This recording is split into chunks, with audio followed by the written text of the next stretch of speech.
Hey guys, we have two different brake systems. We have the 280mm and the 282mm brake system.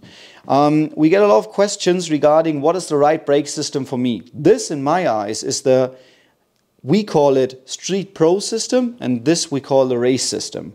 But we just call it Street Pro and race system because we have more variations of fitting from different wheels with the 280mm brake system, because it fits to so many different cars absolutely without any issues. Especially when it comes down to different shape of wheels and wheel designs. This is the way to go. If you got a 200, or if you got like wheels with a lot of space, like especially the guys in the States with a 949 racing wheel, or with a Koenig wheel, or whatever, all these, Titan 7 I guess is also a brand which can do it. All these several different brands you can fit underneath, or you can fit the 282mm system below it. As you can see, the sizes of the calipers are a bit different. So this is the smaller one and this is the bigger one, and this is our race system and this is our, let's say, Street Pro system. You can also see it in the pad size. We tested all this stuff on the racetrack, which means we used this system last year on our race cars, and we are using our cars really hard on track, which means in kilometer wise, I do not know the mileage exactly, but the kilometers I'm pretty good to it. So we got our yellow race car, which we are using in Hockenheim or in Oschersleben or Nordschleife, and we are really using these cars, which means take it and drive it as you stole it. So it's not like you just leave it and drive really slow on track. So you push the car hardly. We had every 1.5 track days, we had to change the pads on the 280mm disc. We had every 4 to 5 sessions, we had to change the discs because they are also getting worn out because we were using really hard pads. And all this stuff got us to the point that we said, okay, when we are using these cars so hard on track, we need a bigger size of rotor, and we need a bigger size as a caliper, and we need a bigger size for the pads. So we came to the conclusion and said, okay, we want to go a bit wider, which is just 2mm, so it's actually nothing, but we made it thicker. So this disc is 20.8mm and this is 26.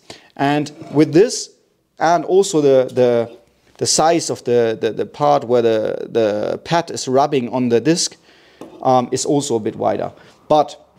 So we came to the conclusion we need a bigger brake system. So at the end of the day, we used the ST43 caliper instead of the ST42, where we have a way bigger pad size, and also we have bigger vents in the disc, so the air can flow better through the disc.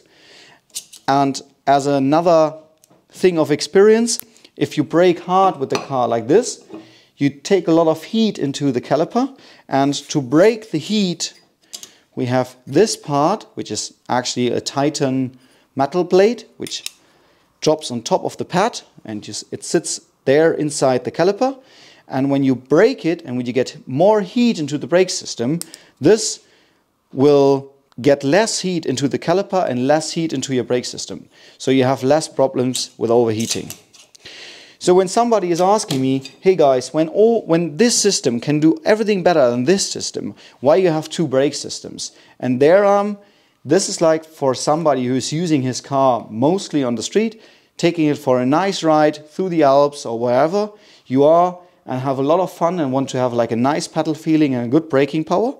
And when there's somebody who says, hey, I want to have the ultimate braking power and I want to use it as much as I can, this is the solution. Because I can tell you, here I told you, 4 track days, hard use disc, 1.5 track days pads. Here I can tell you, half a year, hard track use discs, and every 5 track days pads. But this means really hard use, and one really important thing, no brake cooling. Next year we will also get brake cooling to it, and I'm pretty sure we can do the whole season with one set of rotors. I know a lot of people are asking, hey, why are you doing so much effort into your own brake systems when there is AP, when there is like brands like VMAX or whatever? Our idea is always to think to the end. you're using pads, you're using discs, so I always want to have my customer that he gets for a normal pricing new pads and new discs. And on a set of these, pads and discs, it's actually the same. Discs are 400 euro and pads 130, same here. So on other competitors, you're really fast to the 1000 euro edge. So you want to use the car hard, you should use it hard, but the braking power is not that expensive as expected. So here is your goal if you want to use your car for advanced street driving or hard track driving. See you, bye.